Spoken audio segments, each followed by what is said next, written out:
खुलुमबाय गोजोन फुंबिलिनि बयनिसिमबो गाहाम हामलायनाय जासिहरनाय जाबाय। आसा खालामो नोंथांमोनहा गासिबो मोजाङै दं।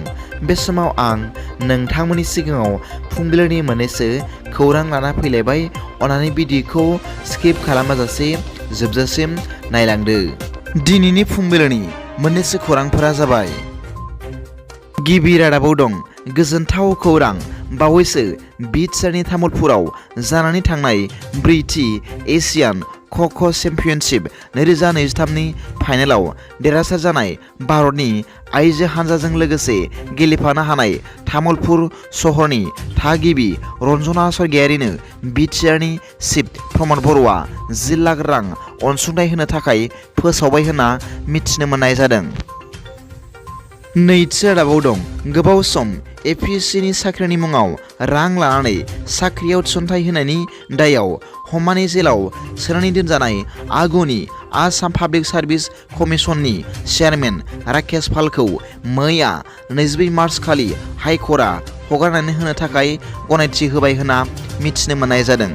मख'नो गोनां बाथ्रादि बिथां राकेश पालखौ सासे सुबुंनिफ्राय रां लानानै एग्रिकालचार डेभेलपमेन्ट अफिसार एबा एडिअ'नि साख्रियाव थिसनथाइ होनो नाजानायनि दायाव हमानै गोबाव बोसोर सम जेल सिङाव दोननाय जादोंमोन होनना मिथिनो मोननाय जादों। थामथि रादाबाव दं जबनि ओंथिखौ बिपिएफ हानजानो फोरमायनानै होदों मिरु आबादारि आफाद सेलनि गाहाय नेहाथारि अमरजित बसुमतारी बिथाङा खौरांगिरिफोरनि सिगाङाव फोरमायदों दि बिटिआर सरकारा अमा दाउ फिसिनायनि ट्रेनिं होनायनि गेजेरजों बिटिआरनि साफ्रोमबो सुबुंफोरनो जिउ राहा दानायनि सुबिदा खालामना होनो नागिरदों। साख्रिनि सायाव खौरांगिरिनि सोंथि दिखांनाय समाव बिथाङा फिननाय होनानै बुंफिनदोंमोन दि साख्रिनि सोमोन्दै आं फोरमायनो मोना, नाथाय साख्रिया ओंखारगोन होनना बिथाङा फोरमायबावदों। लोगोसे बिथाङा फोरमायबावदों दि गासै सेल्फ हेल्प ग्रुपनो बिटिआर सरकारा 75,000 रांखौ होसिगोन, नाथाय 25,000 राङै खनथाम किस्ति हिसाबैसो होगोन होनना बिथाङा फोरमायबावदों। बिथां अमरजित बसुमतारी बिथाङा बे बाथ्राखौ मैया 5 नं सराइबिल बियाबनि सिङाव थानाय सराइबिल ब्लक इउपिपिएलनि मिरु आबादारि सेलनि बानजायनायाव खुंनाय अमा फिसिनायनि फोरोंथाय मावबादा हाबाफारियाव गाहाय आलासि महरै बाहागो लानानै बे बाथ्राखौ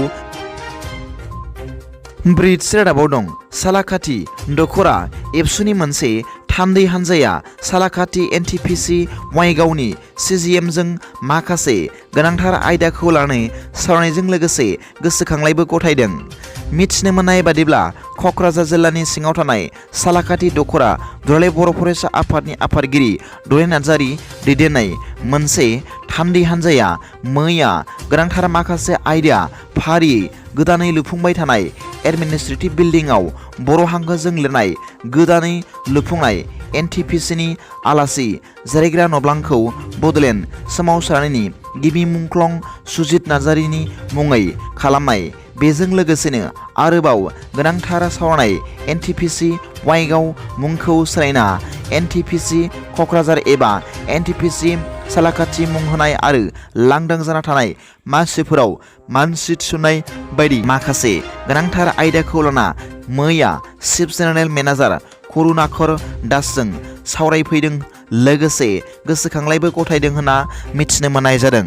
मिथिनो मोननाय बादिब्ला सावरायनाया खोब ओंथिगोनां आरो आसा खालामजाथाव जादों होनना सालाकाथि दख'रा दुलाराय बर' फरायसा आफादनि आफादगिरि दुलाराय नार्जारी बिथाङा खौरांगिरिफोरनि सिगाङाव फोरमायदों। बाथि रादाबाव दं रानि Lakshmibai national institute of physical इडुकेसननि सामलायगिरि डक्टर शंकर ब्रह्म बिथाङा मैयानि बड'लेण्ड गेलेमुवारि आरो हारिमुवारि जथुम्माखौ बेखेवनानै होदों। बेरगाव बड'लेण्ड गेलेमुवारि आरो हारिमुवारि जथुम्माया जागायबाय मैयानिफ्राय। मिथिनो मोननाय बादिब्ला उदालगुरि जिल्लानि महकुमा सदर बेरगावआव थानाय स्टेडियामाव सानथामनि मेहेरगोनां बायदि हाबाफारिजों खुंनाय गेलेमुवारि आरो हारिमुवारि जथुम्माया मैयानिफ्राय जागायबाय। बे गेलेनाया मैया 24 मार्चनिफ्राय 26 मार्चसिम सोलिगोन। मैया बे गेलेमुवारि आरो हारिमुवारि जथुम्माखौ बेखेवनानै होयो Lakshmibai national physical institute of एडुकेसननि डक्टर शंकर बसुमतारिया। दिनैनि फुंबिलिनि मोननैसो खौरांफोरा दा बेखिनिल'मोन। भिडिअखौ मोजां मोनदोंब्ला अन्नानै लाइक आरो साबस्क्राइब खालामनो दाबाव आरो बेल आइकनआवबो थुनानै ला, जाहाथे आं गोदान निउज आपडेट लानानै फैयोब्ला नोंथांनियाव सिगांग्रो नटिफिकेसन सौहैयो। दा बेलासिनि रादाबाव नोंथांमोनखौ आंनि चेनेलाव गोसो गोथारै बरायहरनाय जाबाय। गोजोन्थों। एसेनोसै। जै बर' हारिनि जै।